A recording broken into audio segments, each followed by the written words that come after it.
La pregunta quedó flotando en el aire enrarecido de la oficina del piso 40, cargada con el peso de una desesperación que trascendía la simple necesidad de encontrar un acompañante. Isabela Vargas, la aclamada fundadora y CEO de Innovacor, una de las startups de inteligencia artificial más prometedoras de México, estaba al borde del colapso. El eco solitario de sus tacones sobre el mármol importado era un cruel recordatorio de su aislamiento, una isla de poder en un océano de intereses corporativos que esperaban con paciencia de tiburón el menor rastro de sangre en el agua para atacar. Mateo Castillo, el hombre del overol gris impecable, detuvo el vaivén hipnótico de su trapeador, un gesto que rompió la monotonía de su existencia nocturna. Durante más de 2 años había sido el guardián silencioso de aquel santuario de la tecnología, un testigo mudo de las ambiciones desmedidas y los fracasos estrepitosos que se gestaban tras las paredes de cristal. Jamás, en todo ese tiempo, la imponente señora Vargas le había dirigido más que un cortés y distante «buenas noches». Pero esta noche, la máscara de acero de la ejecutiva se había agrietado, revelando una fragilidad que Mateo reconoció al instante. «Disculpe, señora Vargas, creo que no escuché bien», respondió Mateo, y su voz, un barítono suave con un inconfundible acento porteño, pareció anclar a Isabela de vuelta a la realidad. El simple hecho de que él notara su propio acento la hizo levantar la cabeza del escritorio. Se percató, con una punzada de vergüenza, de que nunca se había detenido a mirarlo de verdad. Era un hombre que rondaba los 45 años, con hilos de plata que adornaban sus sienes y unas manos que, a pesar de la aspereza del trabajo, conservaban una elegancia que sugería un pasado muy diferente. «¿Eres argentino?», susurró Isabela, más como una constatación que como una pregunta, mientras se secaba una lágrima furtiva con el dorso de la mano. Se sintió ridícula. ¿Cómo había llegado a este punto? A desnudar su alma frente a un completo extraño, frente al hombre que vaciaba su papelera. La inminente cena con inversores del día siguiente, un evento que podría significar la salvación o la ruina de Innovacor, se había convertido en un monstruo que la acechaba desde las sombras de su propia oficina. «De Buenos Aires, señora. Llegué a esta increíble ciudad hace 5 años», contestó Mateo, apoyándose en el mango del trapeador con una naturalidad que la desarmó. No había sumisión en su postura, sino una calma digna, la de un hombre que ha aprendido a mantenerse en pie en medio de un huracán. «Yo soy de Montevideo», confesó Isabela, y la palabra se sintió ajena en su boca, un eco de una vida anterior, de la mujer que fue antes de convertirse en la CEO, antes de la traición que la obligó a exiliarse. Esa confesión inesperada tendió un puente invisible entre ellos, 2 náufragos de la misma tormenta sudamericana, varados en la inmensidad de la Ciudad de México. Él supo reconocer en sus ojos esa mirada particular, la de quien ha tenido que meter su identidad en una maleta y aprender a conjugar el verbo empezar desde cero. En el silencio que se instaló entre ellos, pesado y a la vez reconfortante, se forjó una hermandad tácita, una comprensión que ninguna palabra podría haber articulado. «¿Y qué hacías en tu país?», se atrevió a preguntar Isabela, movida por una curiosidad que momentáneamente eclipsó su angustia. Era una pregunta tabú, una que ambos habían aprendido a esquivar en las conversaciones casuales. Abrir la puerta del pasado significaba invitar a los fantasmas a sentarse a la mesa. Mateo titubeó. Su mirada se perdió por un instante en el horizonte de luces de la ciudad, como si contemplara un país del que se había exiliado a la fuerza. «Era físico», respondió finalmente, y la palabra resonó en la quietud de la oficina como un artefacto de un tiempo perdido.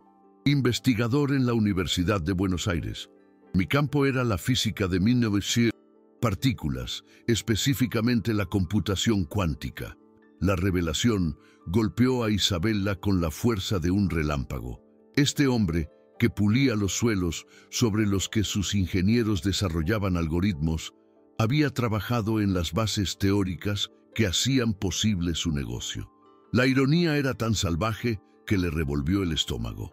Su propia historia de pérdida, aunque con matices diferentes, vibró en la misma frecuencia que la de él.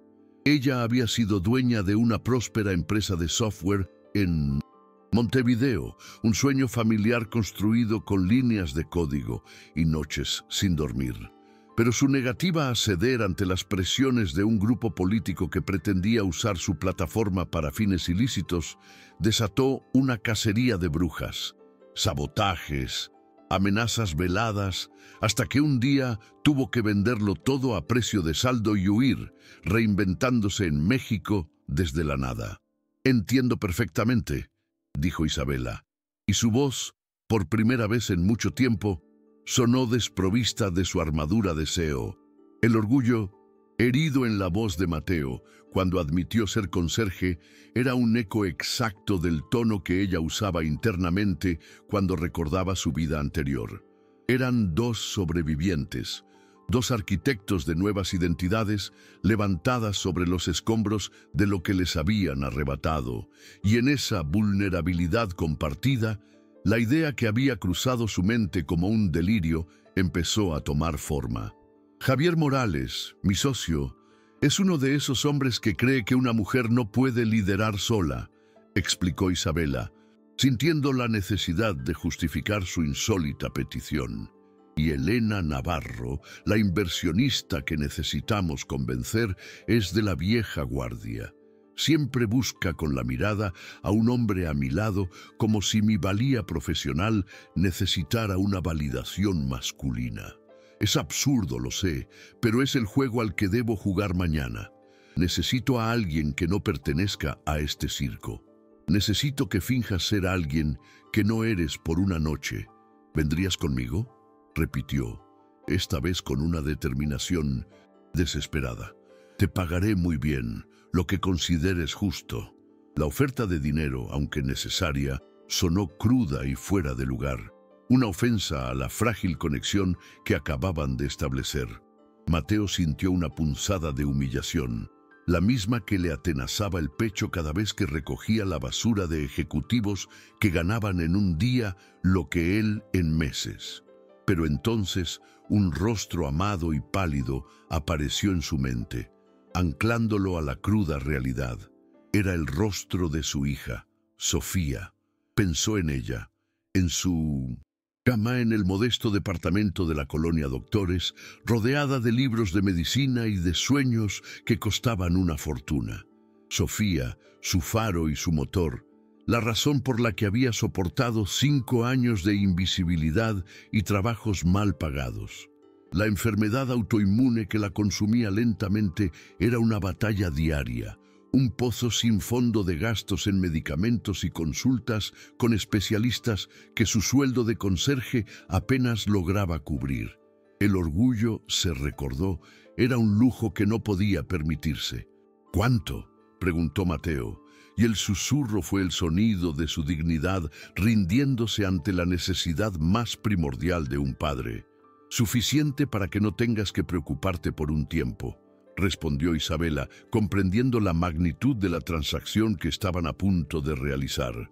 No era solo dinero a cambio de una actuación, era un fragmento de dignidad a cambio de la supervivencia de un ser amado. «Dígame qué es lo que necesita que haga», dijo él, y en ese instante un pacto silencioso y cargado de consecuencias se selló en la cima de la Ciudad de México. Al llegar a su pequeño y pulcro apartamento, la luz de la sala seguía encendida. Sofía, con sus 18 años y una madurez forjada en salas de espera de hospitales, levantó la vista de un grueso libro de inmunología. «¿Papá? ¿Sucedió algo?». Es más tarde de lo habitual. Poseía la misma mirada inteligente y penetrante de su padre, una mirada que veía más allá de las palabras. Mateo intentó una media verdad sobre una tubería, rota en la oficina, pero su hija arqueó una ceja, esperando la historia completa sin necesidad de hablar. Le relató la extraña y desesperada propuesta de la CEO de Innovacor. Sofía escuchó con una atención solemne, su joven rostro mostrando una seriedad que no le correspondía. La vida la había convertido en una estratega. Desde que huyeron de Argentina en 2020, después de que las investigaciones de su padre sobre una red de corrupción gubernamental lo convirtieran en un objetivo, ella se había erigido como su principal consejera y su más feroz protectora. Su enfermedad no había debilitado su espíritu, lo había afilado como el acero. ¿Quiere que te hagas pasar por su pareja en una cena de negocios?, resumió Sofía, cerrando su libro con un gesto lento y deliberado. Papá, esto es un campo de minas. Esa gente de dinero juega a juegos muy crueles. Pueden aplastarte solo por diversión, para pasar el rato. La preocupación en su voz no era la de una niña asustada, sino la de una generala evaluando el riesgo de una misión suicida. Conocía el peso del orgullo de su padre y temía que esta farsa lo rompiera en 1000 pedazos. Lo sé, mi amor, pero lo que ofrece es más de lo que gano en 3 meses. Cubriría tus medicamentos por casi un año completo, Sophie, dijo Mateo, sentándose a su lado en el viejo sofá. El silencio que se instaló entre ellos estaba impregnado del olor a desinfectante de hospital y del peso de las facturas médicas apiladas en la mesita de centro. La salud de Sofía era el talón de Aquiles de Mateo, el punto exacto donde su orgullo se rendía sin condiciones, y ella lo odiaba. «Está bien, papá», dijo finalmente tomando la mano de su padre, una mano que recordaba fuerte y segura sobre las teclas de un piano y que ahora estaba callosa por el trabajo manual. «Hazlo, pero tengo una condición. Mañana, antes de que vayas a comprar trajes caros, quiero conocerla. Necesito mirar a los ojos a la mujer que va a alquilar a mi padre por una noche». Su tono era innegociable. Mateo asintió, conmovido por la fuerza indomable de esa joven que era su universo. Al día siguiente, la asistente de Isabella, una joven eficiente y algo nerviosa, anunció una visita inesperada. «Una señorita llamada Sofía Castillo insiste en verla. Dice que viene de parte de Mateo Castillo». Isabella frunció el ceño, confundida, hasta que la pieza encajó en su lugar. Sintió una punzada de aprensión, pero la curiosidad fue más fuerte. Hizo pasar a la muchacha. Sofía entró con una dignidad que llenaba la habitación, su mirada directa y sin una pizca de intimidación. «Señora Vargas, mi padre es el hombre más brillante que he conocido en mi vida», comenzó Sofía, su voz tan firme como el acero. Publicó artículos que cambiaron la forma en que entendemos la transferencia de datos a nivel subatómico. Podría explicarle la teoría de cuerdas con una servilleta y un bolígrafo. Dejó todo eso atrás no por incompetente, sino por negarse a ser cómplice de la corrupción que estaba asfixiando a nuestro país. Se negó a vender su alma. La narrativa de Sofía, contada con una honestidad brutal y un amor filial que desbordaba cada palabra, golpeó a Isabella en un lugar que creía tener blindado. Vio su propio reflejo en esa historia de exilio y principios inquebrantables. «No estoy aquí para pedirle que cancele su plan», continuó Sofía, inclinándose ligeramente hacia adelante. «Sé que necesitan el dinero. Solo estoy aquí para pedirle que esta noche, cuando lo mire, no vea al conserje. Véalo como el profesor Castillo. Trátelo con la dignidad que él cree haber perdido, pero que yo sé que todavía lleva intacta». Las palabras de la joven, cargadas de una madurez y una ferocidad inesperadas, dejaron a Isabella sin respuesta. Se sintió profundamente avergonzada de su propio cálculo frío y al mismo tiempo inmensamente conmovida. La carga que Mateo llevaba no era solo la suya, era el peso del futuro de su brillante y valiente hija. «Tienes mi palabra, Sofía», dijo, Isabela, y por primera vez en años, hizo una promesa que sentía en lo más profundo de su ser. Tu padre será tratado como el hombre excepcional que es. Esa misma tarde, Isabela encontró a Mateo en el cuarto de mantenimiento, organizando productos de limpieza. Pero en lugar de hablar sobre la logística de la noche, lo condujo a su oficina. En la pantalla panorámica, proyectó un complejo diagrama de la arquitectura de red de Innovacor. Mi equipo de ingenieros, los mejores que el dinero puede comprar, llevan 3 semanas atascados aquí, le explicó. Hay una latencia fantasma en el flujo de datos que está retrasando nuestro lanzamiento más importante. Y nadie, absolutamente nadie, encuentra el origen del problema. Mateo se acercó a la pantalla y fue como ver a un águila desplegar las alas tras años en una jaula. Sus ojos, que minutos antes reflejaban el cansancio de un trabajo monótono, se iluminaron con una chispa de genialidad pura. Se olvidó por completo de su overol, del olor a cloro, de su rol en ese edificio.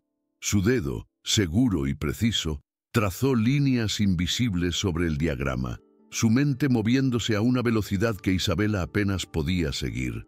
El problema no es de latencia, es de predictibilidad, murmuró. Continuó, casi en un trance. Están usando un algoritmo de encriptación estándar que, bajo cargas de trabajo asimétricas como las suyas, crea un cuello de botella. El sistema no sabe cómo priorizar los paquetes de datos porque no puede predecir el siguiente requerimiento. Es ineficiente. Si implementaran un protocolo de hash predictivo basado en el aprendizaje automático del comportamiento del usuario, no solo eliminarían la latencia, sino que aumentarían la velocidad en un 40%. Se detuvo de golpe, dándose cuenta de que había cruzado un límite. «Perdón, no es mi lugar», comenzó a decir. Pero Isabela lo miraba con una mezcla de asombro y reverencia que nunca había sentido por nadie. «Al contrario, Mateo», dijo ella, su voz teñida de un respeto que ya no era impostado. «Es exactamente tu lugar. Acabas de resolver en 2 minutos lo que un equipo de 6 ingenieros con maestrías de Stanford y el MIT no ha podido resolver en 1 mes. Y lo has hecho sin siquiera tener acceso a los datos brutos». En ese momento, la farsa de la noche se transformó en algo mucho más real y complejo. La boutique de lujo, en el corazón de Polanco, era un universo paralelo para Mateo, un lugar donde el aire olía a cuero italiano y a una riqueza tan obscena que parecía irreal. Se sentía como un espía en territorio enemigo, mientras un vendedor con un acento pretencioso le mostraba trajes cuyos precios podrían alimentar a su familia durante 1 año. «Isabela, esto es un disparate. No puedo aceptar algo así», protestó en voz baja, sintiéndose profundamente incómodo bajo la mirada crítica del vendedor. «No lo veas como un regalo, Mateo. Es una inversión. El uniforme para una misión de alto riesgo», respondió ella con una media sonrisa, eligiendo corbatas de seda con una seguridad pasmosa.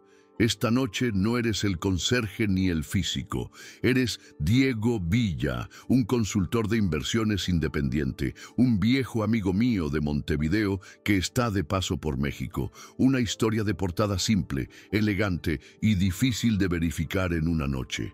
La creación de ese alter ego le proporcionó a Mateo un extraño escudo. Mientras se probaba un traje de corte impecable que parecía haber sido diseñado para él, escuchó a Isabela hablar por teléfono. Su voz era una línea tensa de acero. «¿Qué quieres decir con que Elena preguntó por mi acompañante? Javier, por última vez, no es de tu incumbencia. Sí, voy acompañada. No, no te importa quién es», dijo, y colgó con una frustración que vibraba en el aire. El socio de Isabela, Javier Morales, ya estaba moviendo sus piezas, olfateando una debilidad. Cuando Mateo salió del probador, la metamorfosis fue impactante. El traje no solo había cubierto su ropa de trabajo, parecía haberle devuelto una capa de la identidad que le habían arrebatado. Ya no era el hombre invisible del pasillo, era alguien con una presencia imponente, con un aire de autoridad silenciosa que no se podía comprar ni fingir. Isabela contuvo el aliento por un instante. Vio en él al profesor, al científico, al hombre formidable que su hija había descrito. «Te ves poderoso», admitió ella, su voz apenas un susurro. El restaurante privado en el Hotel St. Regis era un despliegue de opulencia calculada, un escenario diseñado para impresionar y sutilmente para intimidar a los no iniciados. Pero mientras subían la gran escalinata de mármol, Isabela notó que Mateo no caminaba como un hombre intimidado. Se movía con una confianza serena y natural, como alguien que, aunque alejado de esos círculos de poder, recordaba perfectamente el lenguaje corporal y las reglas no escritas. La bicicleta, como él había dicho, no se olvida. Elena Navarro, la inversionista clave, era una mujer imponente de unos 60 años, con joyas, discretas que gritaban exclusividad y una mirada que lo analizaba todo como un escáner de alta precisión. A su lado, Javier Morales, el socio de Isabela, sonreía con una cordialidad aceitosa que no lograba llegar a sus ojos fríos. La hostilidad de Javier hacia Mateo fue instantánea y palpable, una corriente eléctrica de desprecio que solo alguien acostumbrado a leer las dinámicas de poder podía percibir. «Diego Villa, es curioso.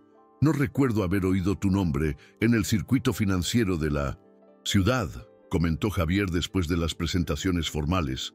Su tono era deliberadamente casual, pero la pregunta era un misil teledirigido. «He estado trabajando principalmente con un portafolio de clientes privados en Europa. Mantengo un perfil más bien bajo», respondió Mateo con una calma imperturbable, adoptando su personaje con una facilidad que sorprendió a la propia Isabela.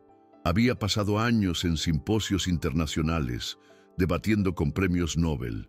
Una cena de negocios no iba a amedrentarlo. La conversación fluyó y, para asombro de Isabela, Mateo no solo se defendía, sino que estaba dando una clase magistral. Hablaba de tendencias macroeconómicas, de la disrupción de las fintech en los mercados emergentes y del potencial de la tokenización de activos con una elocuencia y una profundidad que cautivaron a la experimentada Elena Navarro. Estaba citando análisis geopolíticos y modelos de riesgo que ni siquiera los propios asesores de Elena manejaban con tanta soltura. Javier Morales observaba la escena con una ira que apenas podía contener. Su plan era que el acompañante de Isabela fuera un adorno torpe, una prueba irrefutable del mal juicio de su socia. Pero este tal Diego Villa estaba acaparando la atención de la inversionista principal, haciéndolo a él, al socio establecido y con pedigrí, parecer un simple aficionado. La envidia lo corroía como un ácido y decidió que era el momento de lanzar su ataque más artero y humillante. «Es fascinante escucharte». «Diego», interrumpió Javier con una sonrisa que era todo dientes.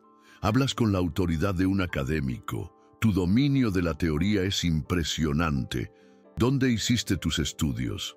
«Seguramente en alguna institución de gran renombre». La pregunta era una trampa mortal. Sabía que cualquier respuesta podía ser verificada con una simple búsqueda en Google en menos de 30 segundos, y estaba convencido de que la historia de portada de Diego Villa tendría fisuras. Estaba listo para desenmascararlo frente a todos. Mateo sintió el peligro inminente, una respuesta equivocada, y todo el castillo de naipes se derrumbaría estrepitosamente. Miró a Isabela por una fracción de segundo, un intercambio silencioso de apoyo, y luego se volvió hacia Javier con una sonrisa tranquila y ligeramente divertida. «Tienes un oído muy agudo, Javier. Efectivamente, mi formación original es académica. Hice mi doctorado en física teórica en la UBA, pero me di cuenta de que los modelos predictivos que usábamos para El comportamiento de las partículas subatómicas tenían una aplicación fascinante en la predicción de la volatilidad del mercado, así que hice la transición. Resulta que el caos de los mercados no es tan diferente del caos cuántico. La respuesta fue una obra maestra de improvisación, una fusión tan perfecta de su verdad con la ficción que dejó a Javier boquiabierto y desarmado. Había usado su pasado real, su mayor vulnerabilidad, para fortalecer su coartada, una jugada audaz y absolutamente brillante. Elena Navarro quedó aún más impresionada, de la física cuántica a las finanzas. ¡Qué mente tan versátil! Me recuerda así a algunos de los mejores quants que recluté en mis inicios en Wall Street, hombres que veían patrones donde otros solo veían ruido. Javier, lívido de rabia por haber sido superado intelectualmente, decidió jugar su carta más sucia y desesperada. Durante un breve silencio en la conversación, derramó accidentalmente su copa de vino tinto sobre el mantel de lino blanco muy cerca de Mateo. «Oh, qué torpeza la mía», exclamó en voz alta, atrayendo la atención de todos. «Camarero, por favor, un poco de ayuda aquí. Y quizás alguien del personal de limpieza pueda traer un quitamanchas. A veces, las manchas difíciles requieren una solución más fundamental, ¿no creen?». El insulto fue tan velado y tan cruel que el aire en la sala se heló. Javier estaba intentando forzar una situación de humillación pública, esperando que Mateo reaccionara como un conserje, o peor aún, que algún miembro del personal del hotel lo reconociera por su verdadero oficio. Era un acto de maldad pura, un intento de destrucción de la dignidad de un hombre frente a las dos mujeres más importantes de la noche. El silencio en la mesa era un abismo. Todos los ojos estaban fijos en Mateo, esperando su reacción. Mateo no se inmutó, no mostró ni un atisbo de ira o vergüenza. Con una calma absoluta, tomó su servilleta de lino, la sumergió ligeramente en su copa de agua, mineral con gas, y comenzó a dar pequeños toques sobre la mancha con la precisión de un cirujano. «No te preocupes, Javier», dijo con una voz tranquila y un tono casi didáctico. «En la física aprendemos que el caos es simplemente un estado temporal del sistema. Con la técnica adecuada y sin entrar en pánico, siempre se puede restaurar el orden. El secreto, tanto en las manchas de vino como en las inversiones, es no reaccionar de forma exagerada ante la volatilidad inesperada». Su respuesta, una mezcla sublime de gracia, dignidad y una inteligencia mordaz, revirtió la situación de una manera espectacular. No solo no se sintió humillado, sino que hizo que Javier pareciera un matón infantil, torpe y mezquino.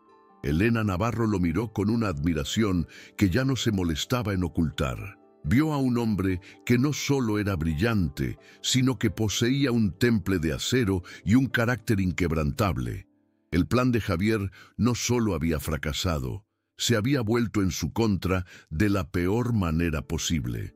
Al final de la noche, mientras esperaban los autos en el lobby del hotel, Elena se acercó discretamente a Mateo, ignorando por completo a Javier y a Isabela. Le entregó su tarjeta personal, una pieza de cartulina gruesa con su nombre grabado en relieve. «Señor Villa, su perspectiva sobre el riesgo y el caos es increíblemente refrescante. Tengo un par de proyectos de alto riesgo en el sector de la tecnología financiera que se beneficiarían enormemente de una mente como la suya. Mi asistente lo contactará mañana, y no es una sugerencia, es una petición formal». Pero Javier, como un animal herido, no se había rendido. Se acercó a Isabela cuando Mateo estaba a unos metros de distancia, hablando con el valet. «Mañana a primera hora en la sala de juntas», siseó, su voz llena de veneno. «¿De verdad creíste que podías traerme a un impostor y salirte con la tuya sin consecuencias? Voy a disfrutar cada segundo de desmantelar tu pequeña farsa y demostrarle al consejo por qué una mujer tan emocionalmente inestable como tú nunca debió ser CEO. La amenaza era una declaración de guerra total. 3 días más tarde, el mundo de Isabella se vino abajo con la precisión de una demolición controlada. Javier había sido metódico y despiadado. Contrató a un investigador privado que no tardó en desenterrar toda la verdad. No solo descubrió que Mateo Castillo trabajaba como personal de limpieza en el mismo edificio de InnovaCore, sino que también obtuvo un informe sesgado de su salida de Argentina, pintándolo no como una víctima de la corrupción, sino como un académico problemático y conflictivo. Convocó a una reunión de emergencia del Consejo de InnovaCore, un tribunal improvisado donde él era fiscal, juez y verdugo. Sobre la imponente mesa de caoba, arrojó un folder amarillo lleno de fotografías de Mateo, con su uniforme de conserje, copias de su contrato con la empresa de limpieza y el informe difamatorio sobre su pasado. Este es el consultor de inversiones con el que nuestra CEO está tomando decisiones cruciales. Un maldito conserje, gritó Javier, su rostro enrojecido por una ira triunfante y justiciera. La humillación para Isabella fue total, pública y absoluta. El consejo, alarmado por el aparente engaño y la inestabilidad emocional de su líder, votó de manera unánime para suspenderla de sus funciones como CEO de forma indefinida, mientras se realizaba una auditoría completa de sus decisiones. Elena Navarro, al enterarse de la verdad a través de los canales oficiales, no retiró su oferta de inversión, pero la puso en pausa estratégica, un eufemismo corporativo para decir que la confianza se había roto. InnovaCore, su sueño, su vida, se desmoronaba. Para Mateo, el golpe fue igual de brutal, si no más. El supervisor de la empresa de limpieza, un hombre presionado por la administración del edificio, lo llamó a su pequeña oficina. Le mostró las mismas fotos que Javier había presentado al consejo, impresas en papel barato. Castillo, tenemos una política muy estricta sobre confraternizar con los inquilinos. Esto es un conflicto de interés masivo y una vergüenza para nuestra compañía. Estás despedido, recoge tus cosas y vete ahora mismo. En una sola tarde, había perdido el humilde trabajo que le permitía mantener a flote a su hija. Esa noche, en el pequeño apartamento de la colonia Doctores, el silencio era un objeto físico, pesado y asfixiante. Sofía lo encontró sentado en la oscuridad de la sala, con la mirada perdida en una grieta en la pared. No necesitó preguntar qué había pasado. Lo veía en la forma en que sus hombros estaban caídos, en la derrota total que emanaba de él. La caída, después de haber saboreado por una noche la sensación de ser él mismo otra vez, era infinitamente más dolorosa. «Lo siento, papá», susurró ella, abrazándolo con una fuerza que buscaba mantener juntos sus pedazos rotos. «¿Sabes qué es lo peor de todo, Sophie?», dijo Mateo, su voz ahogada por una emoción que no podía nombrar. «No es perder el trabajo. Es haberle causado esto a Isabella. Ella solo estaba tratando de sobrevivir, exactamente igual que nosotros. Y yo, por un puñado de dinero y una noche de orgullo, la arrastré conmigo al abismo». Se sentía abrumado por la culpa, un peón en un juego cruel que había terminado por destruir a la única persona que le había mostrado un atisbo de humanidad en años.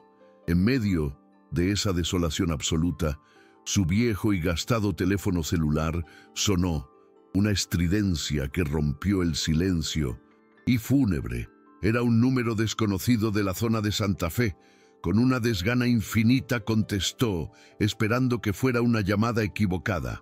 «¿Señor Mateo Castillo?», preguntó una voz femenina, nítida y profesional. «Hablo de parte de la señora Elena Navarro. Ella quisiera reunirse con usted mañana a las 10 en sus oficinas. Nos ha informado que es de suma importancia». Mateo se quedó paralizado. con el teléfono pegado a la oreja. ¿Elena Navarro? Después del escándalo, después de saber que era un simple conserje, no tenía ningún sentido. Al día siguiente, vistiendo la única camisa decente que poseía, una prenda que guardaba para las entrevistas de trabajo que nunca llegaban, Mateo se presentó en el imponente rascacielos de las oficinas de Elena Navarro en Santa Fe. Se sentía como un fraude esperando ser expuesto una vez más, un cordero entrando al matadero. Elena lo recibió en su oficina personal, una sala minimalista y elegante con una vista panorámica que abarcaba todo el Valle de México. No había ni una pizca de juicio en su mirada, solo una curiosidad intensa y analítica. Señor Castillo, imagino que se está preguntando por qué demonios lo he llamado después de todo este desastre, comenzó Elena sin rodeos. Lo que Javier Morales le hizo a usted y a Isabela fue una bajeza, un acto de cobardía corporativa. Pero en mi línea de trabajo he aprendido hace mucho tiempo a nunca, jamás, juzgar el talento por su envoltorio actual. Y usted, señor Castillo, tiene más talento, carácter y dignidad en su dedo meñique que Javier Morales en todo su cuerpo inflado de ego. Elena le explicó que, profundamente intrigada por su actuación en la cena, había hecho sus propias averiguaciones. No a través de investigadores privados, sino a través de su red de contactos académicos. Había contactado a un viejo colega suyo, un físico de renombre mundial en el CERN, en Suiza, quien resultó ser un antiguo mentor de Mateo en la UBA. Carlos me dijo que la física teórica perdió a una de mi innovación, sus mentes más prometedoras, el día que usted tuvo que abandonar Argentina. También me contó la verdadera razón de su exilio, y déjeme decirle que la integridad, en estos días, es un activo mucho más raro y valioso que el uranio enriquecido.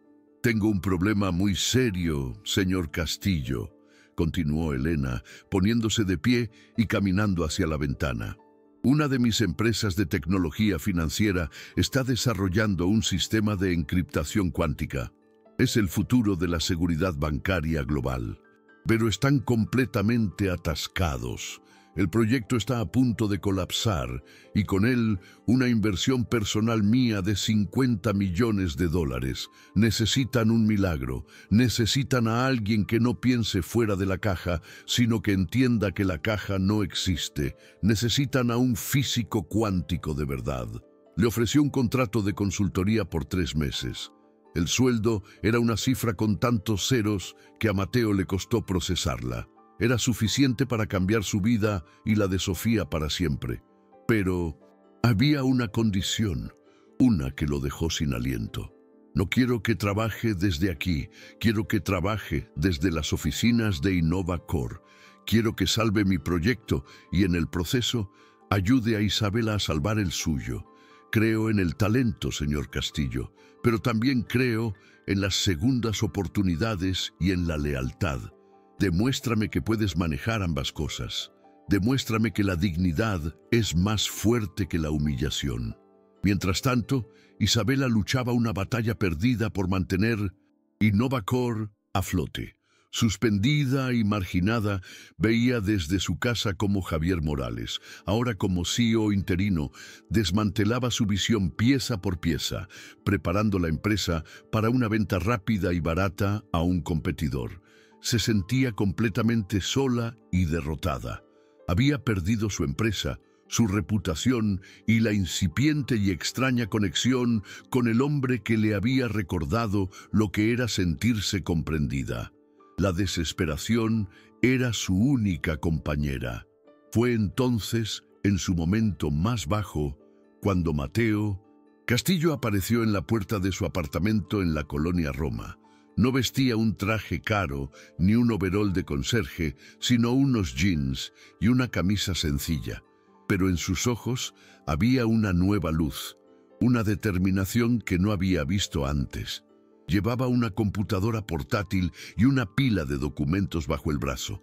No tienes que hablarme, no tienes que perdonarme, dijo él, su voz firme y sin rodeos. Pero no voy a quedarme de brazos cruzados mientras ese hombre destruye lo que tú construiste con cintos en tanto esfuerzo. Elena Navarro me contrató y mi primer proyecto es salvar Innovacor. Te guste o no, somos socios otra vez. Al principio, Isabela se negó rotundamente. El orgullo herido y la humillación reciente eran una barrera de concreto armado. Pero Mateo fue persistente, no con súplicas, sino con datos. Le mostró los planes detallados de Javier, los correos electrónicos que probaban su intención de malvender la empresa para obtener un beneficio personal. Le demostró con proyecciones financieras y análisis de mercado cómo podían contraatacar y darle la vuelta a la situación. Lentamente, la CEO brillante que había en ella comenzó a despertar de su letargo, reconociendo la genialidad y la audacia de la estrategia de Mateo. Trabajaron día y noche desde la mesa del comedor del apartamento de Isabela. Fue tenso, incómodo y difícil. La herida entre ellos estaba abierta y supuraba resentimiento. Pero en medio de los diagramas de flujo, las hojas de cálculo y las tazas de café, frío, comenzaron a hablar de nuevo, de sus miedos, de sus culpas, de la profunda injusticia de todo aquello. Y en esa colaboración forzada redescubrieron la conexión que habían perdido. Esta vez no sobre las ruinas de sus pasados, sino sobre la construcción desesperada de un futuro incierto. Mateo, aplicando su mente prodigiosa al problema, encontró una vulnerabilidad crítica en la estrategia legal del competidor que pretendía comprar Innovacor, una falla fundamental en su modelo de propiedad intelectual que, si se explotaba correctamente, podría llevarlos a un litigio multimillonario y paralizar la adquisición. Al mismo tiempo, en sus horas libres, finalizó el proyecto de encriptación cuántica para Elena Navarro en un tiempo récord, un logro que resonó como un trueno en la industria tecnológica y solidificó su reputación. Armados con la solución legal de Mateo y el respaldo renovado y entusiasta de Elena, quien ahora veía la fuerza imparable de su alianza, convocaron a una nueva reunión de emergencia del Consejo de Innovacor. No fueron a defenderse, fueron a atacar. Presentaron su contrapropuesta. No solo salvarían la empresa, sino que la fusionarían con la compañía de tecnología financiera de Elena, creando una nueva entidad mucho más poderosa, con Mateo como director de tecnología, CTO, e Isabela restituida en su puesto de CEO. El plan era audaz, brillante, y estaba ejecutado con la precisión de un bisturí láser. Javier Morales fue expuesto no solo como un traidor, que actuaba por despecho personal, sino como un líder incompetente que casi lleva a la empresa a la ruina por su falta de visión. Fue despedido de forma fulminante y unánime, una humillación pública que fue la justa retribución a su maldad. Isabela y Mateo habían ganado.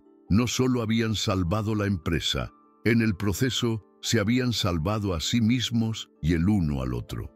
Esa noche, de pie en la misma terraza del edificio de Innovacor, donde meses atrás se habían sentido como dos náufragos, miraron las infinitas luces de la ciudad que se extendía a sus pies.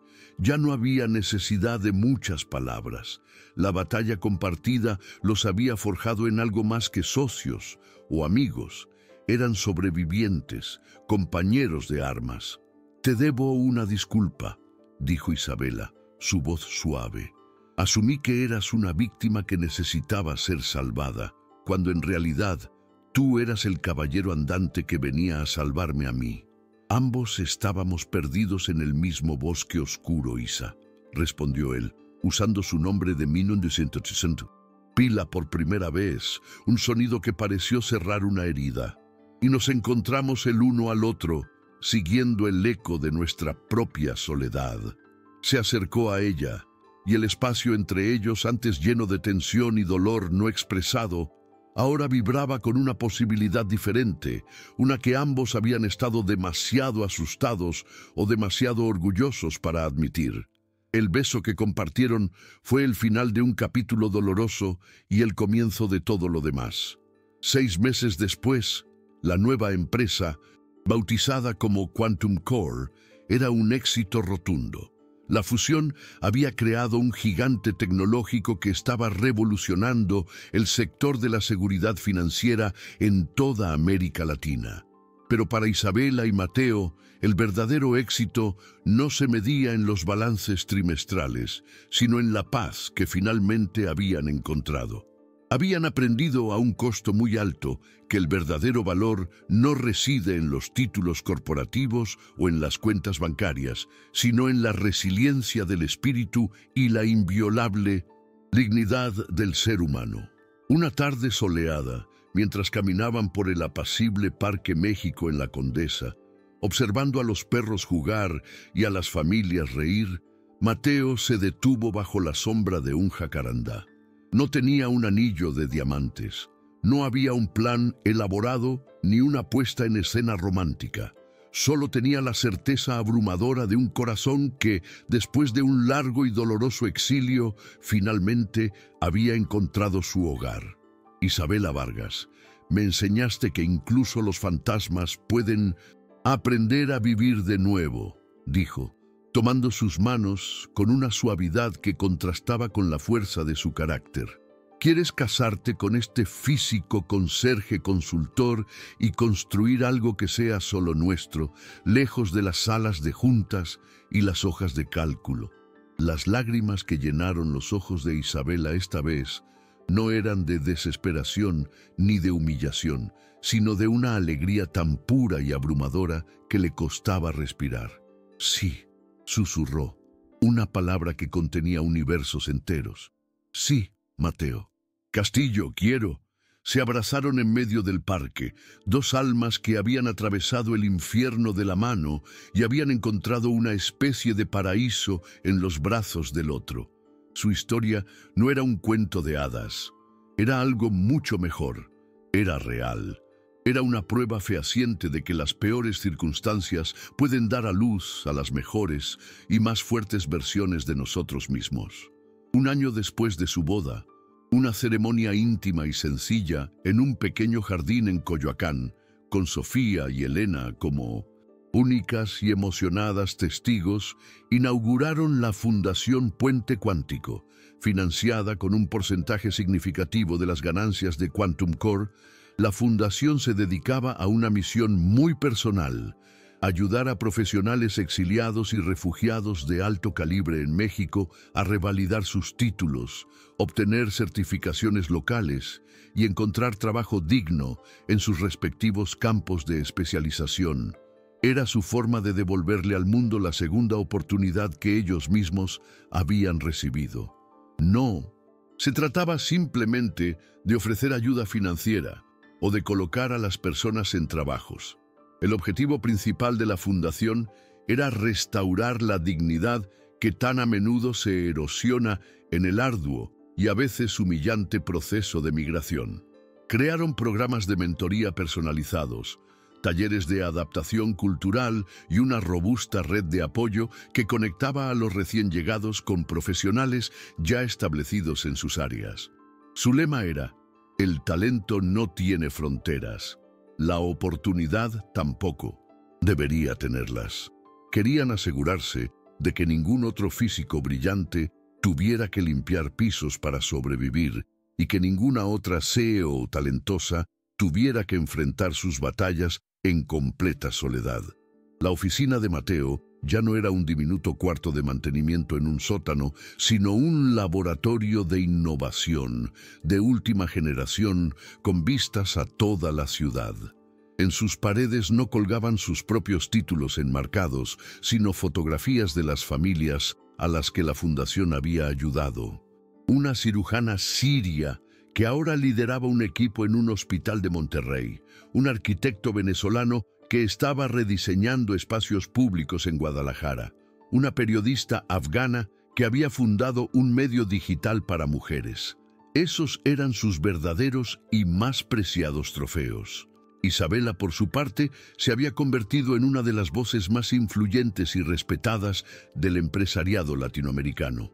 En foros internacionales y universidades hablaba abiertamente sobre la importancia de la empatía en el liderazgo, sobre la necesidad crítica de ver más allá de las apariencias y de apostar por el potencial humano por encima de las credenciales convencionales.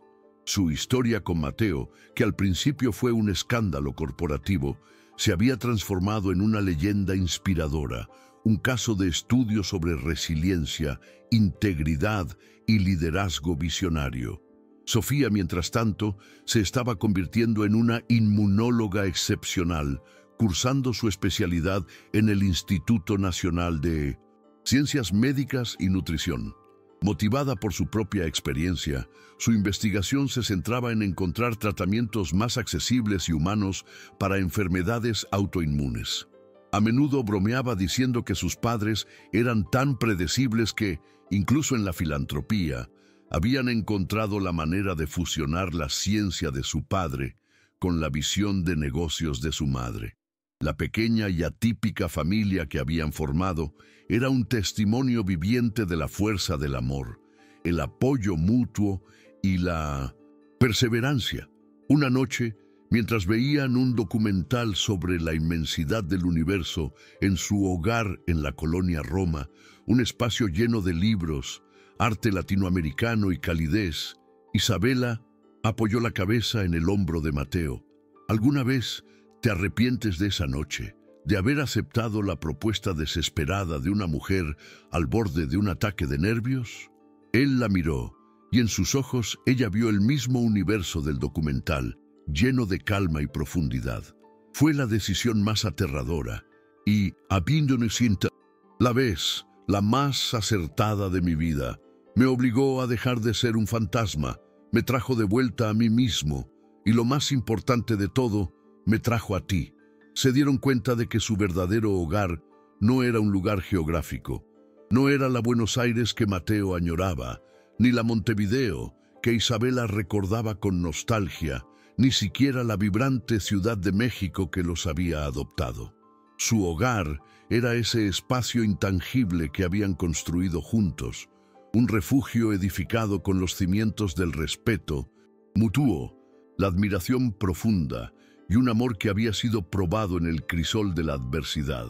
Era un hogar donde no había espacio para el orgullo herido ni para las máscaras sociales, solo para la gratitud de haber encontrado a la persona correcta en el momento más improbable. Su historia, en el fondo, no era solo sobre el éxito profesional o la superación de la pobreza. Era una historia sobre la alquimia del alma humana, sobre cómo las experiencias más dolorosas y humillantes pueden transformarse, con la perspectiva correcta, en las fuentes más grandes de fortaleza, compasión y propósito. Era un recordatorio poderoso de que, a veces, la persona que menos esperas en el lugar más improbable puede ser la clave que desbloquee la mejor y más auténtica versión de ti mismo. Continuaron expandiendo su empresa y su fundación, pero nunca permitieron que el éxito los aislara de la realidad de la que provenían. Una vez al mes, de forma anónima, se ofrecían como voluntarios en un refugio para migrantes en la periferia de la ciudad. No iban a dar discursos ni a firmar cheques. Iban a escuchar historias, a pelar papas en la cocina, a ofrecer consejos prácticos y, sobre todo, a brindar esa chispa de esperanza y dignidad que alguien, en su momento más oscuro, les había dado a ellos. Sabían que la dignidad es el alimento más esencial del espíritu humano. El recuerdo de Javier Morales se fue desvaneciendo con el tiempo, convirtiéndose en una nota a pie de página en su épica personal, un catalizador necesario, aunque desagradable, para su transformación. Ya no sentían odio ni rencor hacia él, solo una especie de lástima lejana por un hombre tan consumido por la amargura y la envidia que era incapaz de reconocer el valor en los demás. Su intento de destrucción había sido, irónicamente, la semilla de su mayor creación. A menudo, Isabela volvía mentalmente a esa primera noche en su oficina vacía, al sonido rítmico del trapeador de Mateo contra el mármol. Recordaba su propia y abyecta desesperación, el abismo que sentía abrirse a sus pies, y recordaba la mirada de Mateo, una mirada que no la juzgaba por su debilidad, sino que la reconocía en su humanidad compartida. En el momento más oscuro de su vida, había buscado una pequeña luz, y esa luz había resultado ser una constelación entera. Mateo, por su parte, a veces pasaba en su auto frente al imponente edificio de la Torre Momentum, donde alguna vez había limpiado los baños. Ya no sentía la punzada de la humillación ni el fantasma de la invisibilidad. En su lugar, sentía una extraña y profunda gratitud por ese overol gris, por esas largas noches de soledad, porque fue allí, en lo más bajo de su trayectoria, donde se vio obligado a recordar quién era realmente y a encontrar la fuerza para luchar por ello. Fue el trabajo que casi lo destruye, el que, paradójicamente, lo salvó. La relación que construyeron fue un ecosistema complejo y perfectamente equilibrado. Ella era la estratega visionaria, la que veía el horizonte lejano y trazaba el mapa para llegar allí.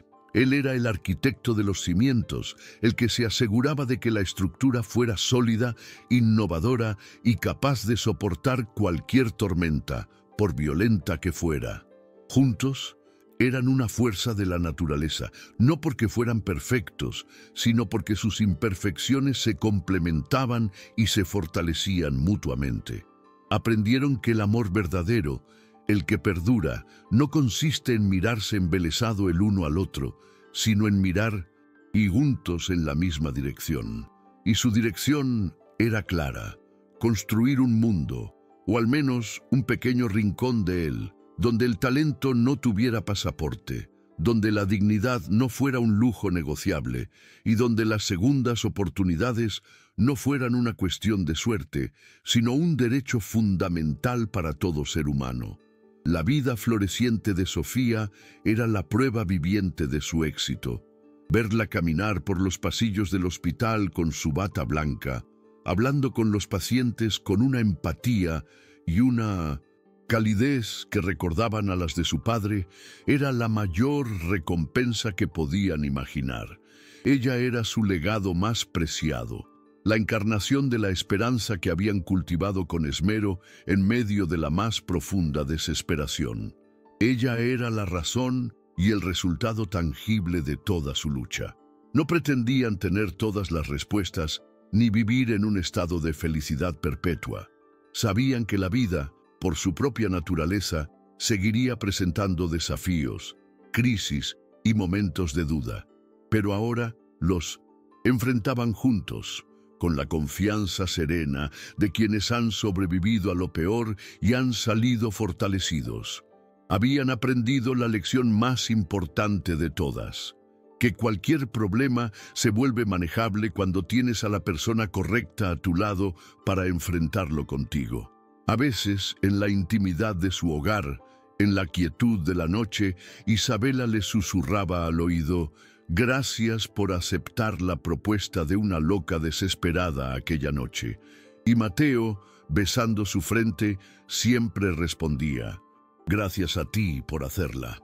Era su pequeño ritual, un recordatorio constante de que su increíble viaje, con todas sus cumbres y abismos, había comenzado con un simple, aterrador y valiente acto de vulnerabilidad.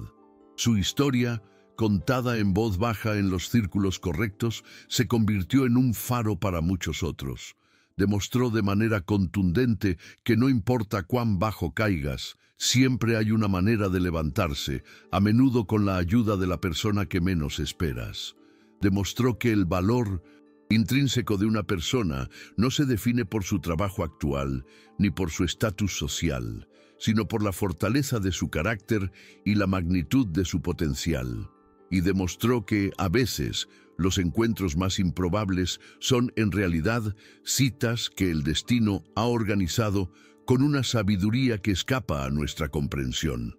La Ciudad de México, que una vez fue para ellos un mero refugio, un lugar para esconderse y sobrevivir, se había convertido en su verdadero hogar, un lugar donde habían echado raíces en profundas, no de sangre, sino de experiencia, de lucha y de amor. Un lugar que los había desafiado hasta el límite, que los había roto en pedazos y que finalmente los había reconstruido en versiones más fuertes, más sabias y más auténticas de sí mismos. Amaban sus calles caóticas, su gente resiliente y su espíritu vibrante que siempre parece encontrar la forma de florecer. El antiguo y humilde apartamento en la colonia Doctores fue conservado por la Fundación y ahora servía como una vivienda temporal y gratuita para los profesionales recién llegados, un primer puerto seguro en su nueva vida en México. Mateo e Isabela se aseguraban personalmente de que nunca faltara comida en la despensa, ni libros inspiradores en las estanterías. Un pequeño gesto para hacer el aterrizaje en una nueva realidad, un poco más suave para aquellos que seguían sus pasos. La profunda relación de Mateo con la física nunca desapareció. En su tiempo libre continuaba escribiendo artículos teóricos y colaborando con sus antiguos colegas del CERN, no por obligación o para avanzar en una carrera, sino por el puro y simple amor al conocimiento, por el placer de explorar los misterios del universo. Isabela lo alentaba, perpetuamente fascinada por la increíble capacidad de su mente para viajar a galaxias lejanas, y luego volver a Tierra para resolver un complejo problema de logística empresarial. Descubrieron una felicidad doméstica, tranquila y sin pretensiones, que ninguno de los dos había creído posible para sí mismos. Disfrutaban de los placeres más simples, cocinar juntos los domingos, debatir apasionadamente sobre películas de ciencia ficción, ver a Sofía estresarse por sus exámenes de residencia. Estos momentos de absoluta normalidad eran el verdadero lujo, el tesoro invaluable que habían ganado después de años de incertidumbre, precariedad y lucha constante por la supervivencia. La historia de amor de Isabela y Mateo no fue una de fuegos artificiales ni de pasión arrebatadora en el sentido tradicional. Fue un amor que creció lentamente, como un árbol robusto, en el terreno fértil del respeto mutuo, la admiración intelectual y la comprensión profunda de las cicatrices del otro. Fue un amor construido no sobre la base de la pasión fugaz, sino sobre la admiración duradera por la esencia y el carácter del otro. Un amor de adultos, forjado en la cruda realidad y no en la frágil fantasía. Elena Navarro siguió siendo una figura clave y querida en sus vidas, una mentora, una aliada y sobre todo una amiga leal. A menudo cenaban juntos y ella los observaba interactuar con una sonrisa de profunda satisfacción. Siempre supe que ustedes dos eran una inversión a muy largo plazo, les decía con un guiño. Y déjenme decirles que ha sido la mejor y más rentable inversión que he hecho en toda mi vida.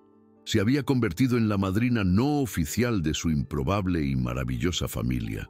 El pasado nunca se borra por completo, y las cicatrices de lo que perdieron en sus respectivos países de origen seguían ahí, bajo la superficie. Pero ya no eran heridas abiertas que supuraban dolor. Se habían convertido en parte de su mapa personal, en recordatorios silenciosos de la increíble distancia que habían recorrido y de la fuerza insospechada que habían descubierto en el viaje. Ya no se veían a sí mismos como exiliados atormentados, sino como orgullosos constructores de un nuevo y esperanzador legado. Un día, un joven y brillante ingeniero químico de Siria, recién llegado a México gracias a los esfuerzos de su fundación, le preguntó a Mateo cómo había logrado empezar de nuevo desde tan abajo. Mateo lo miró a los ojos, vio su propio miedo y desesperación reflejados allí y le contó su historia completa. sin omitir ni un solo detalle de su tiempo con el overol gris y el trapeador. Le dijo que la humildad nunca debe confundirse con la humillación, y que el trabajo más honesto y digno es aquel que te permite mirar a tu familia a los ojos cada noche sin sentir vergüenza. Isabela, que escuchaba la conversación desde cerca, se acercó y añadió su propia y valiosa lección. Y nunca, bajo ninguna circunstancia, tengas miedo de pedir ayuda. La vulnerabilidad no es una debilidad. Es una demostración de fuerza y una invitación a que otras personas te muestren su propia humanidad. El joven los escuchaba con lágrimas en los ojos, sintiendo por primera vez en muchos meses que no estaba solo en el universo, que había esperanza. Comprendieron entonces que su verdadero legado no sería la tecnología disruptiva que desarrollaron, ni la riqueza que acumularon. Su legado sería esa cadena invisible pero poderosa de esperanza que habían iniciado. Cada persona a la que ayudaban se convertía en un nuevo eslabón, alguien que en el futuro, con toda seguridad, ayudaría a otro, creando una red de solidaridad y apoyo mutuo que se extendía mucho más allá de ellos. Ese era el verdadero Quantum Core, el núcleo cuántico de su existencia. En las noches más tranquilas, cuando el estruendo de la gran ciudad finalmente se calmaba, se sentaban juntos en el balcón de su apartamento, mirando las pocas estrellas que lograban perforar el velo de luz de la metrópolis. No hablaban mucho en esos momentos, no lo necesitaban. Simplemente sostenían sus manos, sintiendo el pulso rítmico del otro, el ritmo constante y tranquilizador de una vida compartida. Una vida que era infinitamente más rica, más compleja y más significativa de lo que cualquiera de los dos se había atrevido a soñar en sus momentos de mayor ambición o de más profunda desesperación. Habían aprendido a través de la experiencia más dura que la superación personal no es un destino final al que se llega un día, sino un viaje continuo, una práctica diaria. Sabían que siempre habría nuevos desafíos en el horizonte, nuevas incertidumbres, nuevas crisis. Pero mientras se tuvieran el uno al otro y a su pequeña pero formidable familia, sabían con una certeza absoluta que podían enfrentar cualquier cosa que el universo les arrojara. Habían encontrado por fin su centro, su equilibrio perfecto. Y así, la historia del físico brillante que se convirtió en conserje y la CEO visionaria que se atrevió a ver más allá de las apariencias y los uniformes, se convirtió en mucho más que una simple anécdota de éxito. Se convirtió en un testimonio poderoso del increíble poder del espíritu humano para reinventarse, para amar de nuevo después del dolor y para transformar las heridas más profundas en un propósito de vida. Una historia real, imperfecta y precisamente por eso extraordinariamente hermosa y profundamente inspiradora. Finalmente, ambos comprendieron la profunda verdad que se escondía en la pregunta inicial de Isabela, aquella noche en la oficina solitaria. ¿Pagarías a un fantasma para que finja ser tu sombra en una fiesta? La respuesta era sí. Ella había contratado a un fantasma para que la hiciera sentir menos sola, y en el proceso, él la había contratado a ella para que lo viera, para que lo hiciera visible de nuevo. Y al hacerse visibles el uno para el otro, habían encontrado la forma más auténtica y luminosa de la vida.